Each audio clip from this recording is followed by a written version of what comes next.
V današnjem času je moderno predvsem recikliranje raznih pesnitev in ostalih literarnih del.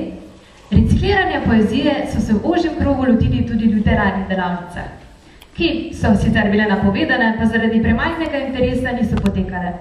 Končna oblika literarnega recikliranja je pesniška zbirka Reciklaža.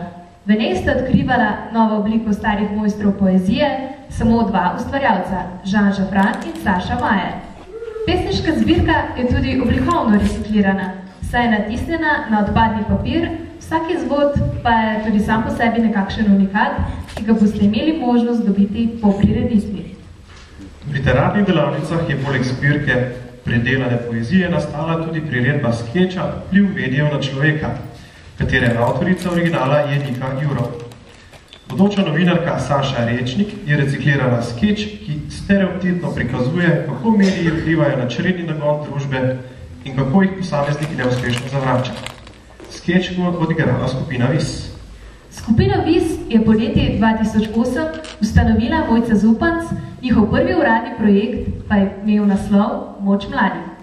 Prvotno je skupina štela 6 članov, sedaj pa jih je že kar 28. Vodilna tema skupine je umetnost in kultura. Imajo pa tudi druge teme, kot so razne družbene problematike, ekološki problemi in podobno. Zaenkrat delujejo v centru Šentjurja, imajo pa se namen razširiti tudi v druge krajevne skupnosti.